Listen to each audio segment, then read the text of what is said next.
ngayon ng Grand Central. Mag-aasikaso kami ng ID ni Mahal. Magpapa-change status kami. Ang usapan 5 AM ang gising, pero nakapag-alarm kami is 5:30 AM. Ngayon 7:02 na. Ngayon pa lang kami paalis. And hindi pa rin kami nag-aalmusal, nagkape lang kami. Aasikasuhin na namin yung mga ID niya para naman pag if ever na mabuntis si Mahal, okay na lahat ng documents like yung SSS at saka PhilHealth. Hindi na naman maipinta ang mukha nito.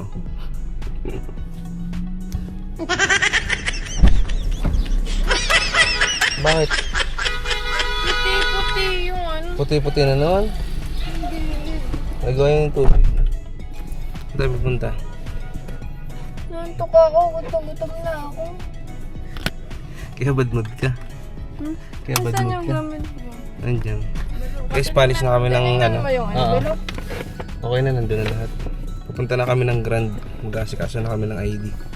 Pero kakain muna kami kasi gutom na to. Please update, nandito kami sa Jollibee. Kakain muna natin yung isa. Ito babad trip. Naiwan ng lipstick.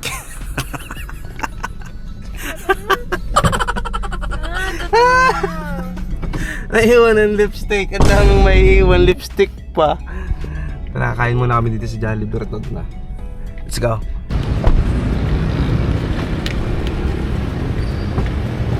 Jollibee.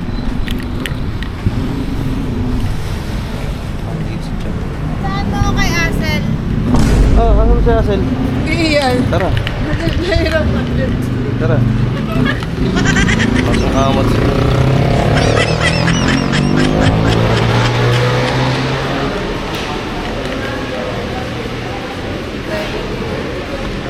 Ang ganda rin din pala dito. Ngayon lang nakapasok dito. Pang ano tayo, pang number? 01024. natin madadaanan yung kinaas. Gusto, punta natin. Hindi ko nga alam kung saan. ISG. Tayo na lane na. Hindi ko alam kung saan to. Yan, maganda ka pa rin naman pag walang lipstick, man. Ako pa, huwag ka naman. Wala, alam ko sa sarili ko. Hindi Masapakita ng isa. Antok ka lang kasi talaga. Okay, Chicken Joy and Tapa. Ano, sino kinokontak mo? Para sa lipstick? Wala.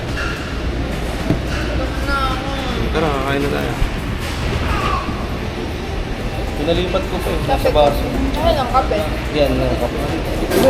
Ubus! Ako lang ba? Yung ano mo nakita. Hindi, kita ko na inamaya ka. Ay, ginawa mo pala. Ayaw mo, chicken. Pero tinitira yung balat. Napakagaling ka na. Oo, mahal, pero mo naman lang ang balat. Balat ka. Hindi ka na kumama. Hindi ka ng grade ko. Favorite ko.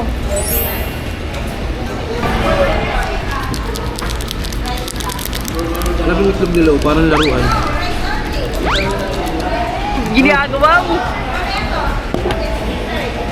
Bulog ano. Kasi hindi naman siya piniprito. Iba ata ginagawa dyan. Wala lang. Sarap.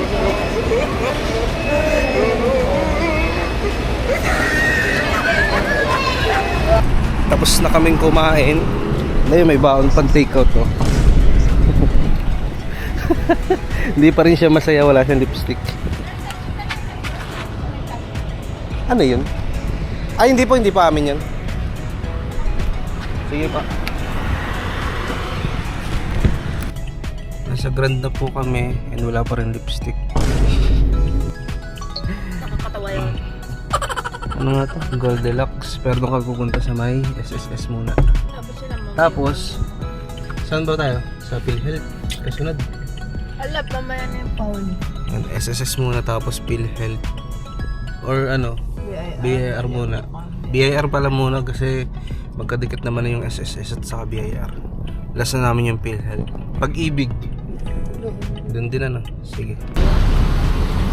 Tagal namin naghihintay sa SSS.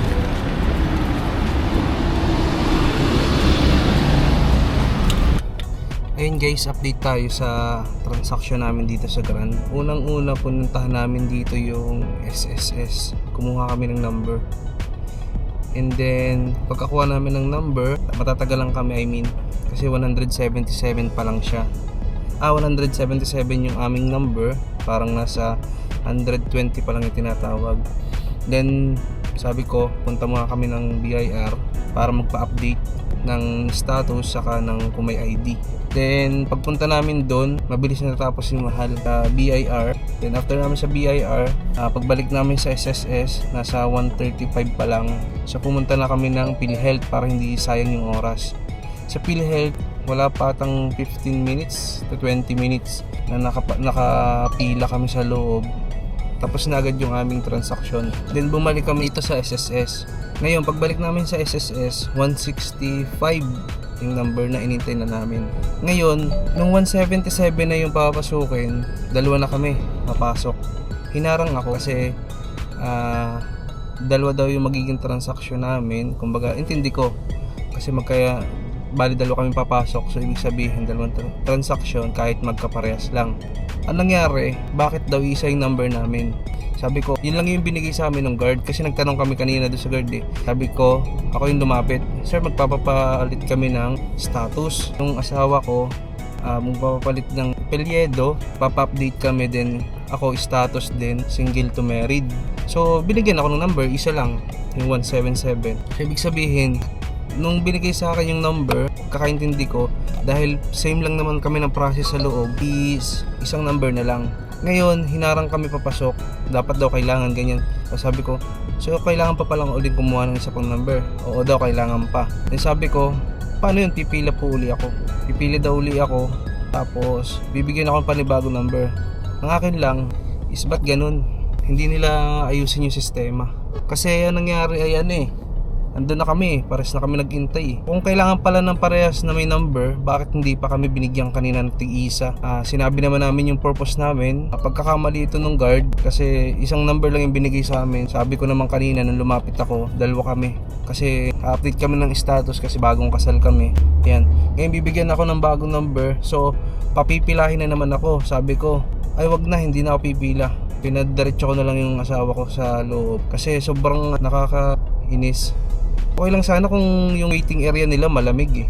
Kaso nandun ka sa labas, tapos napakainit, wala man lang electric pa na nilagay yung SSS sa labas. Unang-una dyan, kawawa yung mga senior. Pangalawa, yung mga buntis. Ganito nga guys ang sitwasyon namin nung nakapila kami sa SSS. Napakainit, wala man lang electric pa na nakalabas. Update guys, hindi kami nakakuha ng SSS. Nakapag-update. Hindi kami nakapag-update pala. Lalo na si Mal nasa loob na, pero ang tagal pa rin ng process. Hindi na kami tumuloy. Aagapan na lang namin sa susunod. At dito nga guys, pauwi na kami ng bahay. Nakatulog na si Mal sa sobrang pagod kasi nakatayo lang kami sa SSS. Wala kaming maupuan. Ayan guys, nakatingala na siya. Ayan guys, pauwi na kami. Thank you for watching. Ingat.